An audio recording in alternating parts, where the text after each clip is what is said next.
नमस्कार, NDTV India पर आपका स्वागत है। मैं हूं मनोरंजन भारती।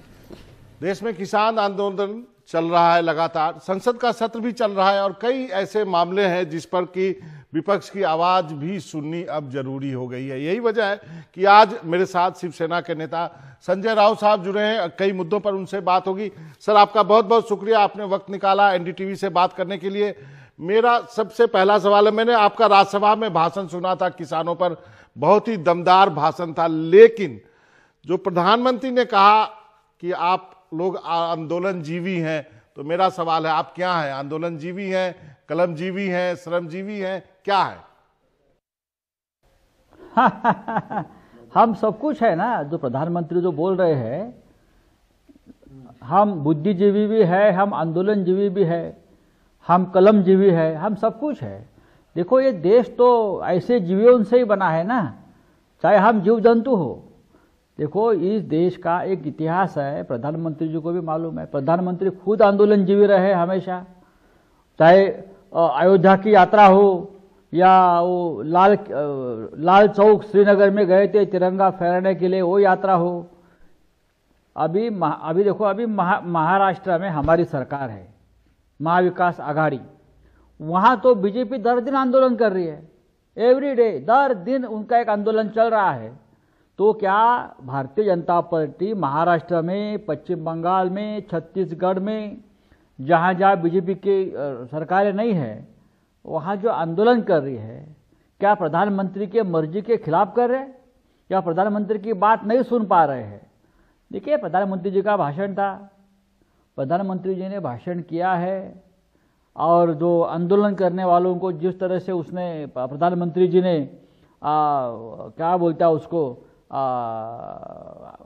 मजाक में लिया है, ये ठीक नहीं है। इस देश का जो लोकतंत्र है, इस देश का जो आत्मा है, उसके लिए ठीक नहीं है। ये देश बना है, वो आंदोलन से बना है। अगर आंदोलन नहीं होता, चाहे 1857 का जो रिवोल्ट हो गया था, वो भी आंदोलन था ना। नहीं, पूरे विश्व में आंदोलन चल रहे हैं। और प्रधानमंत्री देखो, बोलिए। मैं ये कह रहा था कि आप सबको अच्छा नहीं लगा, क्योंकि जो राज्यसभा में भाषण हुआ, जितने लोग भी बोल रहे थे वो किसानों की बात कर रहे थे, तो ये बहुत अच्छा वर्ड शायद उन्होंने यूज नहीं किया है। नहीं किया अच्छा वर्ड। देखिए, प्रधानमंत्री को अपनी बात रखने का पूरा अधिकार है। प्रधानमंत्री जी ने जो 3 कानून बनाए हैं, उनका समर्थन करने का पूरा अधिकार है। लेकिन उस कानून के खिलाफ अगर कोई गलत बात है, तो यहाँ के जो श्रमजीवी लोग हैं, हाँ, यहाँ के जो किसान हैं, उनको भी हक है आंदोलन करने का, अपनी बात सड़क पर आकर कहने का। क्योंकि किसान जो है वो तो संसद में नहीं आ सकते, किसान जो है वो प्रधानमंत्री के दफ्तर में नहीं जा सकते, वो बेचारे सड़क पे ही बैठेंगे। हम लोग भी सालों साल बैठे हैं, अटल बिहारी वाजपेयी बैठे हैं, अडवाणी साहब बैठे हैं, हाँ, श्यामा प्रसाद मुखर्जी ने आंदोलन किया है, दीनदयाल उपाध्याय ने आंदोलन किया है, जयप्रकाश नारायण ने आंदोलन किया है। इस देश में आंदोलन किसने नहीं किया, आप मुझे बताइए। सही कहा आपने। एक सवाल है संजय जी, महाराष्ट्र सरकार जो है, आपकी जो अघाड़ी की सरकार है, वो उन ट्वीट्स की जो है जांच पड़ताल करने वाली है, जो ट्वीट्स जो है देशभक्तों ने भेजे हैं।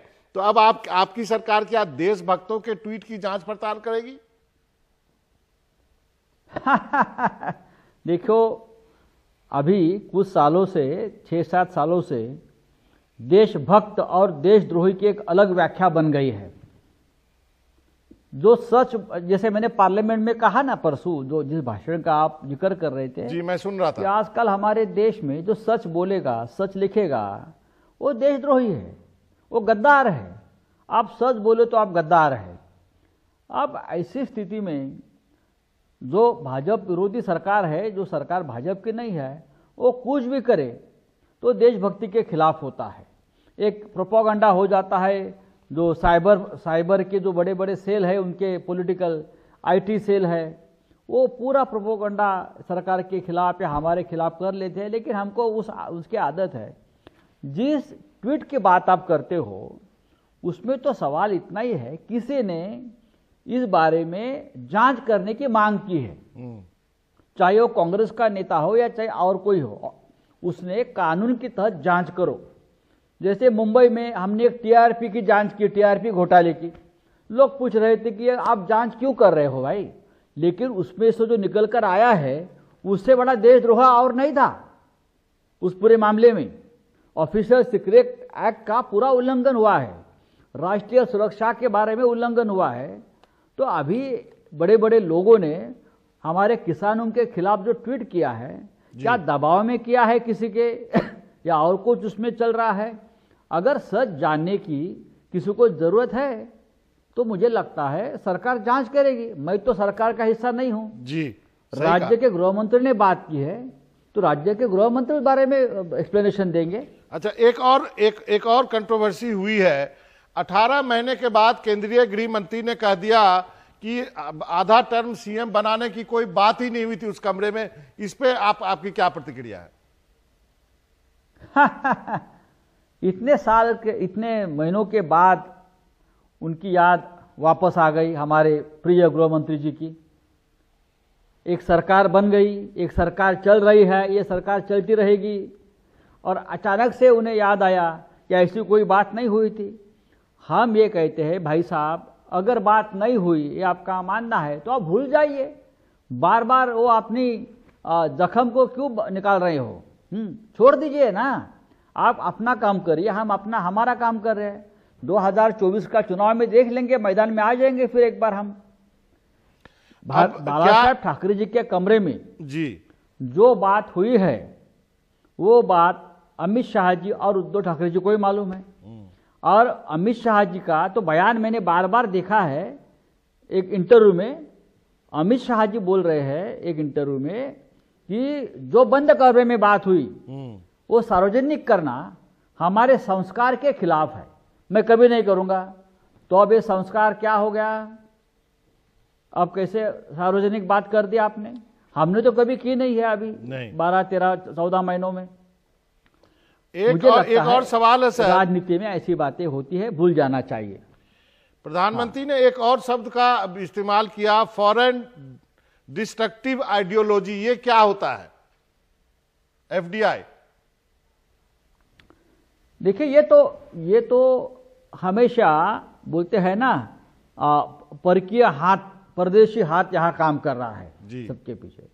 वो तो इंदिरा गांधी जी के जमाने से ये डर हमको दिखा रहा है कि कोई परदेशी शक्ति, बरेगा ताकत हमारे देश में इंटरफेयर कर रही है। ये तो हम सुन सुन के लोग, एक जनरेशन बूढ़ी हो गई और मर भी गई, छोड़ दो। चलिए, एक सवाल है मेरा आपसे, क्या आप महाराष्ट्र में कोई ऐसा कानून ला रहे हैं कि विधानसभा का चुनाव बैलेट से हो? विधानसभा का चुनाव बैलेट पेपर से हो? जी हां, हम चाहते हैं।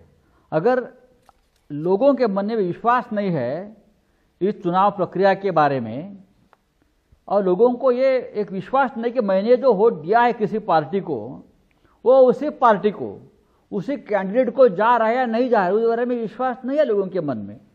तो हमारे विधानसभा के जो स्पीकर थे नाना पटोले, उसने एक प्रस्ताव रखा है, उस बारे में कैबिनेट में चर्चा चल रही है, सरकार में चर्चा चल रही है।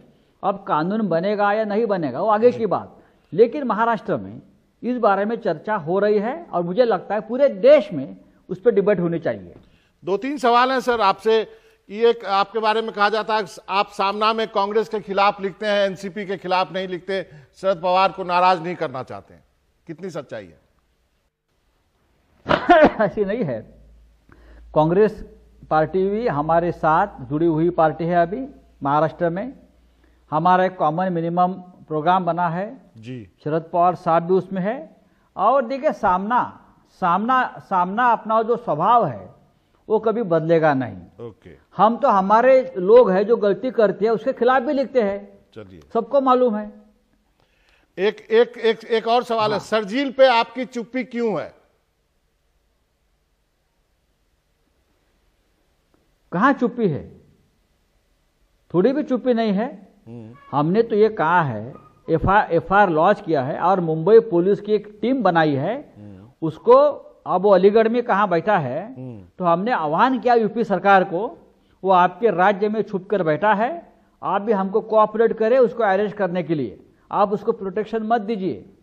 वो जो गंदगी है वहाँ से महाराष्ट्र में आई है, तो आपकी भी जिम्मेदारी बनती है ऐसे लोगों के ऊपर कानूनी कार्रवाई हो जाए, और आपका कोऑपरेशन के बिना हम उसको अरेस्ट नहीं कर सकते। तो अब योगी सरकार की भी जिम्मेदारी है कि ये जो व्यक्ति है कोई शार्गिल उस्मानी, उसको पकड़ने के लिए हम योगी सरकार से मदद मांगी है। एक अंतिम का सवाल है सर, आपसे ईडी ने आपकी पत्नी से पूछताछ जब की थी तो आपने कहा था कि 100 ऐसे लोगों की आपके पास लिस्ट है जिससे ईडी को पूछताछ करनी पड़ेगी, आप उसको सार्वजनिक करने वाले थे, इस पर आप क्या कहेंगे? आज जल्दी ही मेरे पास लिस्ट तैयार है, मैं आपको बोल रहा हूं, उसकी छानबीन हम खुद कर रहे हैं और लिस्ट ईडी के पास जरूर जाएगी, आप देखते रहिए, जरूर जाएगी। ये जिस प्रकार से केंद्रीय जांच एजेंसी का जो गलत और राजनीतिक इस्तेमाल हो रहा है, उसके लिए ये करना जरूरी है और हम करेंगे। तो आपको लगता है कि आप लोगों को सेलेक्टिवली चूज किया जा रहा है? डेफिनेटली सभी को, आप वेस्ट बंगाल में देखिए, आप झारखंड में देखिए, आप महाराष्ट्र में देखिए, जहां जहां बीजेपी की सरकार नहीं बना पा रहे बावजूद, इतनी केंद्रीय सत्ता होने के बावजूद, तो बहुत छल कपट हो रहा है, इस एजेंसी का गलत इस्तेमाल हो रहा है। लेकिन हम लोग जो है महाराष्ट्र के, शिवसेना के, हम डरने वाले नहीं हैं, हमारे इरादे पक्के हैं, हम सरेंडर नहीं होंगे चाहे हमारी जान चली जाए। चलिए, इसी बात पे आपका बहुत बहुत शुक्रिया संजय राउत साहब, आपने वक्त निकाला एनडीटीवी से बातचीत करने के लिए, आपका बहुत बहुत धन्यवाद।